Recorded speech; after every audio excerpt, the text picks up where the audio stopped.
ISKCON নিষিদ্ধ করার দাবির বিষয়ে বাংলাদেশ সরকারের অবস্থান এখনও সুস্পষ্ট নয়। সাম্প্রতিক সময়ে কিছু ধর্মীয় সংগঠন ও নেতারা ইসকনকে নিষিদ্ধ করার দাবি জানিয়েছে, অভিযোগ তুলেছে যে তারা দেশের সাম্প্রদায়িক সম্প্রীতিতে সমস্যা তৈরি করছে। এই বিষয়ে হেফাজতে ইসলাম এবং অন্যান্য ইসলামী সংগঠন বিভিন্ন জায়গায় বিক্ষোভ করেছে। তারা অভিযোগ করছে, ইসকন ভারতের হিন্দুত্ববাদী রাজনীতির সহায়তায় কাজ করছে এবং দেশের মুসলিম জনগোষ্ঠীর অনুভূতিতে আঘাত হানছে। সরকারের পক্ষ থেকে স্বরাষ্ট্র উপদেষ্টা জাহাঙ্গীর আলম চৌধুরী বলেছেন, ইসকন ইস্যুতে দেশি-বিদেশি ইন্ধন থাকতে পারে, তবে তিনি আইনশৃঙ্খলা বজায় রাখতে সরকার তৎপর আছে বলে উল্লেখ করেছেন। এই বিতর্কে সরকার এখন পর্যন্ত কোনো নিষেধাজ্ঞা বা কঠোর সিদ্ধান্ত ঘোষণা করেনি। পরিস্থিতি পর্যালোচনা করা হচ্ছে এবং সরকারের সিদ্ধান্ত পরে জানা যাবে।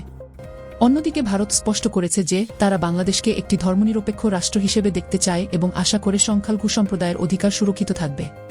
এটি উভয় দেশের মধ্যে ঐতিহাসিক বন্ধুত্বপূর্ণ সম্পর্ক বজায় রাখার ক্ষেত্রে গুরুত্বপূর্ণ বলে মনে করা হচ্ছে।